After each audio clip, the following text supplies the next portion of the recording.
Hello, all you weirdos. Jim here, and I usually don't jump in before reviews, but I thought I should for this review of Amazing Spider-Man because, to pull the curtain back, me and my man Matt do these reviews Monday night. We get the review copies, and we review the books Monday night. Since Monday night, there's been news that Zeb Wells' run is going to end. His Amazing Spider-Man run will end sometime around October, November, it seems. That's still kind of up in the air, and I actually did a video on that, which I will have in the show notes and a clickable deal at the end of this video. Now, I say this because by the end of this review, me and Matt do discuss the idea that Zeb Wells' run should end and Nick Lowe and all these things. And I just wanted to say, yeah, we're aware that this was done before the news so that people don't say, oh my God, you didn't hear, or oh, you're a dummy. It's already been announced. So when you get to the end, you can just shake your head. I think it kind of justifies what everybody has been thinking anyway. But I just wanted to let everybody know. And again, if you want to watch the video that I did about Zeb Wells leaving Amazing Spider-Man, I'll have the links and the clicks and all that for that by the end. But I hope you enjoyed the review, and I'll talk to you later. Weird science is the revolution. The Amazing Spider-Man number 52. No credits page in our review copy. No. So I'm just going to let everybody know that Zeb Wells is writing it. Ed McGuinness and Todd Knuck on the pencils. So that's what we know for sure. I thought maybe it was David Wells, the former Yankees pitcher. Maybe he was doing it, and Toronto Blue Jay. But here we are. It is definitely Zeb Wells because it's kind of lame. Yeah. The art's pretty cool. But even then, I don't think it can save just this nonsense story that just is people saying things, other people showing up, and the whole story ends up, and this is what Zeb Wells does. Either he mucks it up with his stupid jokes, which there are somewhat in this, but really what he does is he tells a story. The pacing is usually so awful that you never get to settle in with any sort of big moments, including Peter being the Spider Goblin. I mean, I don't think there's anybody out there that's, like, holding their breath. Oh my God, I hope that Peter doesn't do anything. And oh my God. And in this issue, before you even know it, it's not even a big moment. It just kind of happens, and it makes you roll your eyes the way that he becomes not the Spider Goblin. It doesn't even feel like it was anything worth anything. It happens as fast as he became the Spider-Man Goblin, which was nonsense too. And there you go. You have it start too fast, end too fast, and in the middle it was nonsense. And then when it goes away, he just turns back into Spider-Man. It's not like he was even wearing a costume. It was like magic or something. He doesn't even have a headache. Like anything. No. Next thing you know, Fonzie and the Winkler device, that's left behind. He's running off to go save Norman now. Everything's back to normal. It's so crazy, and it's so quick. Nothing feels like it has weight. Nothing, I hate to say it, nothing matters. Doesn't matter. Because at the beginning, you end up having a battle royale between Chasm, Ben Reilly, and Spider Goblin, Peter Parker, with the main narrator or / ringside announcer, Craven, who's there. I've never seen such specimens fight each other. It's like Silverback Girls. No. It's like two lame-ass characters fighting in the sewer. Yeah, two purple and green monsters fighting each other. Like, no, Craven, stop it. You're way better than this. You got a sus vest, but still, you're better than this. And so are Ben Reilly and Peter Parker. And so they're fighting. And he actually, because I guess you have to get him out of there to leave the spear as is, he says, I got to get out of here. It just leaves. He just runs away, and then you just have fisticuffs between Spider Goblin and Ben Reilly Chasm. And not at any point did I think any or either were in trouble, even though Craven, when he leaves, he tries to get it. And this is Zeb Wells trying to make us think that this is going to be something. Oh, my God, I don't think one of them is going to survive. Craven, you're wrong. Mm-hmm. You're 100% wrong. And they're going at it. Ben seemed to show up as if he was trying to save Peter and realized, oh my God, I know how to save him. And then suddenly becomes, at the end, like somebody was trying to kill Peter. He even says that, oh, I thought that was going to kill him when he does this. It's just, everything is just forced. Everything just has no weight to it. And so when you're doing that, then we go off to Norman, who, he's just relaxing. It is in his green goblin costume. Did you know Casual Friday? Goblin Tuesday. He's there in his office lounging out, feet on the desk, full-out goblin costume with that stupid mask that and those big floppy always boots. Scares me, those stupid boots. Like, they probably squeak. He'd be tripping all over himself, so too. He's talking to, his lawyer and things like that, saying, hey, I want to put all of my companies, I want to sign them over to Peter Parker.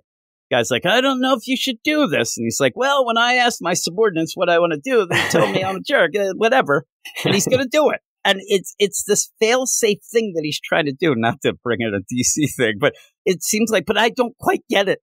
Then he looks at his monitor, sees Kamala Khan has showed up, starts freaking out, calls down to the front desk. Is that Kamala Khan? Yes, it is. Mr. Osborn, should I send her up? No, tell her I'm not here. And then she says, oh, it's okay. I just wanted to see how he reacted, and walks away. Because, again, the crank call from last issue wasn't enough.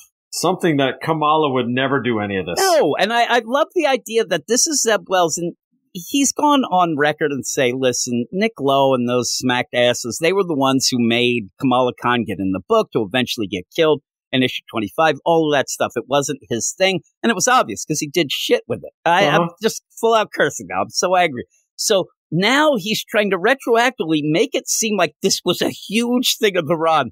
Oh, man, this thing that me and Peter got together. Oh, we have to do this. All you did was explain it so quickly in the past of, oh, Kamala, because Norton was in New Jersey. That was it. She's the only one who cares about New Jersey, except Snooki.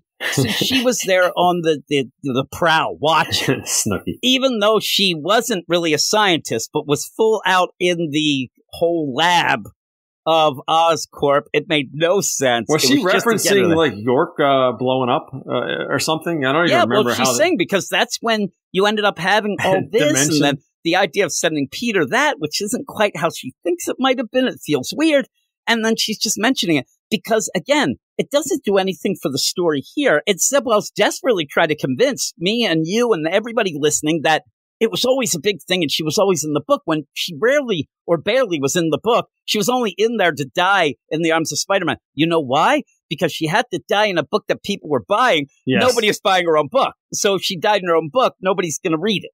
So it was here, right? And even then, I think that he's also, because people were mad at him, some people, like 3, that Kamala died in the book.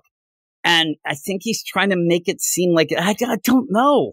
Like, it was set up well, and then she's like, I don't want to talk about that time when I died, even though she died before that, and now she's back, she's a mutant. Ay. And then we go back to Peter and Ben fighting. They're just, I mean, I don't want to sound sexy, but they're pounding the crap out of each other. Yep. And Chasm has him down, and then you have the crap talk. But really, all that goes in is after you get the glider. It's just an extended fight. The glider comes in, hits him, they're doing this. And then at the last second, like a last-ditch Hail Mary, you get a headbutt, and then you get also the goo, the psychoactive goo. He was pounding him, and then he shot the goo on him. He shot the goo. Yeah, that's what he did. I mean, seriously. What it did look like, I mean, at this one point, Spider-Goblin is getting Chasm from behind, right? He's getting him and he's grabbing. I guess Ben likes to be choked out. So he's getting him like that. But then it got Ben so excited that he gooed all over Peter. Peter ends up, oh no, nobody warned me of this. But it was the psychoactive goo that barely anybody will even remember. And that was a thing before? I don't remember. Yeah. Oh, yeah. The only reason I remember, I had a parody song that mentioned it. That's it. That's the only reason. So you end up where he gets the goo. Psychoactive goo says, look at you. You got goo all over it, showing you the real things. And then, boom, he turns back into Spider-Man. And like you said, it actually magically gets him back in his own costume. See the sparkles around him and stuff? It's like Twilight. Team Edward here. Team Peter. He didn't even have to put that costume on. It just went on him magically. Well, the Winkler device. And then, even then, Kraven pops back in and says, oh, man, that was pretty cool. And then Ben says, oh, I thought it would kill him.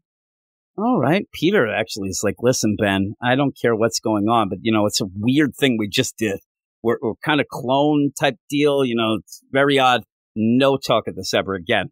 I did not get you from behind. That was the Spider-Goblin. It was not me.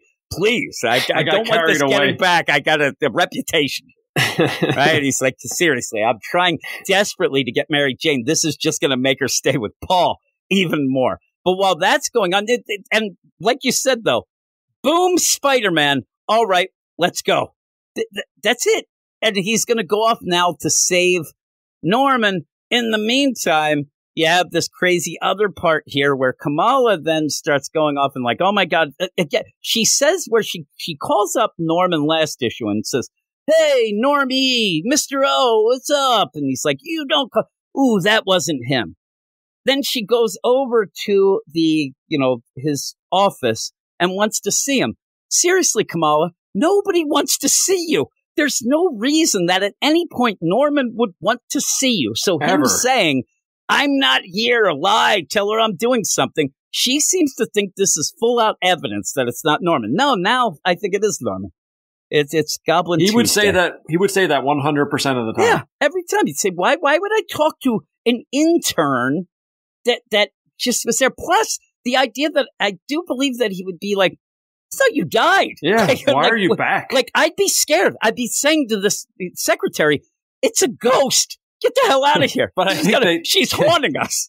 Didn't they make everybody forget, though? I'm telling you, who knows? I just want him to think. Everywhere Kamala goes, you end up having Norman Osborn screaming at everybody, run, it's a ghost.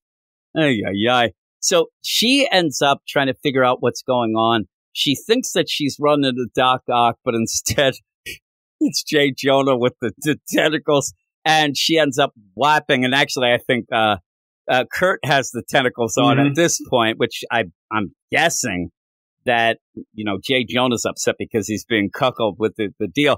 And he ends up he gets walloped by big in hand Kamala. And then they're like, oh, thank God you're here. You're late. And even then, here it is. You end up where Kamala says, what is going on here? The now walking brain says, generating answer to query. What is going on here? Generated. You're late. That's what's going on here. That's not a joke. Well, it's a robot. That is annoying. There's no reason to repeat lines. Like, it just, don't do it. Don't do it. Query. And, late. Why am I late? Well, we have a team.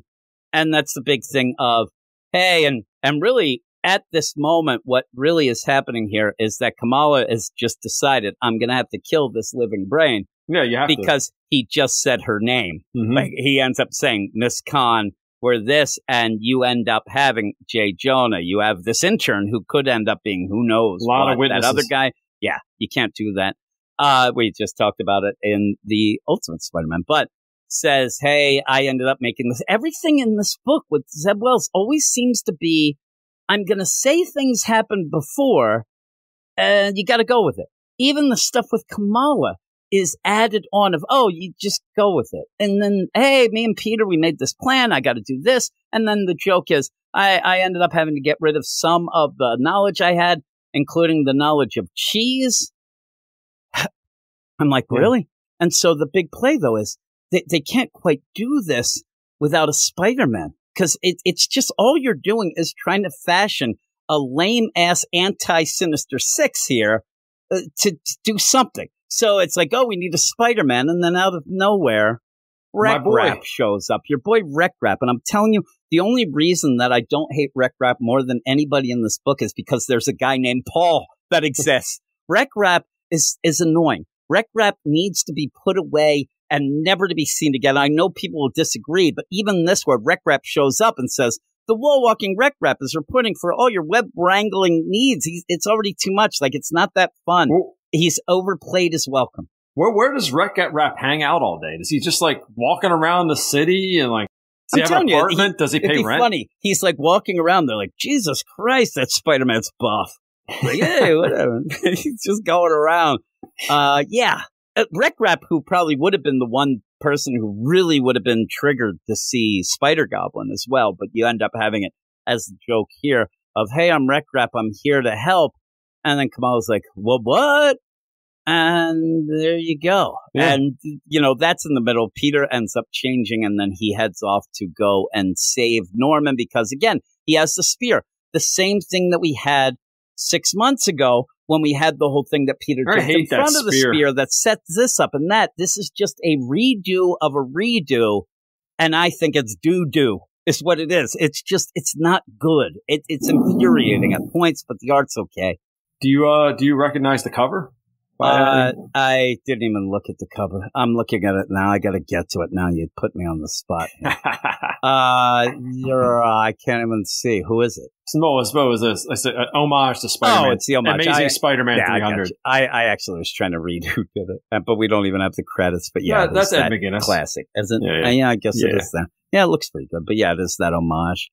But again, an homage of something that in a book that's homaging and redoing something 6 months ago. It's just, this run sucks. I guess my point is that it's not worthy of the homage. No. This issue. No. That's all. But, I mean, I'm sure the cover will sell. It's pretty cool. I like the cover. Yeah, and if we had like a cover of the week, maybe it'd win.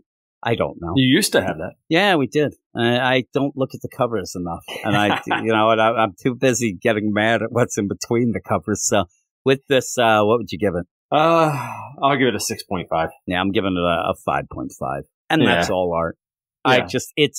They both do a pretty good job. Zeb Wells can't ever in this book find the kind of the play between jokey and dark and important and bullshit. And really it always teeters towards the bullshit because everything, like you said, it ends up happening too quick and then it ends too quick. And then pretty much a couple issues between where you have nothing. And so it's just infuriating, and it should end. It should end. All these Spider-Man fans who keep buying it, I never tell people not to buy the book that they've been buying for all these years. And I'll tell you, you see it. Spider-Man fans are more loyal than even Batman fans. Batman fans seem to be bailing and did bail before at points. Spider-Man fans, they're solid. They will read and buy at least, maybe not even read. I've talked to some people who they get it, they bag and board it, put it away. They just want a continuous run, and they're going to be here, and they go with the idea that there has been peaks and valleys. It'll get better again. It will. But it's the idea of it still selling that might be keeping Zeb Wells here, and you get when it's this bad. And the books lately, a lot of books are really bad. And then when you get like Nick Lowe in the back crowing about stuff, you want to reach in and strangle him through the letters page. I don't think you can do that, but I tried. I ended up hurting my hand on my screen. I read digitally because you have Spider-Man. That's the only thing. Weird science is the revolution.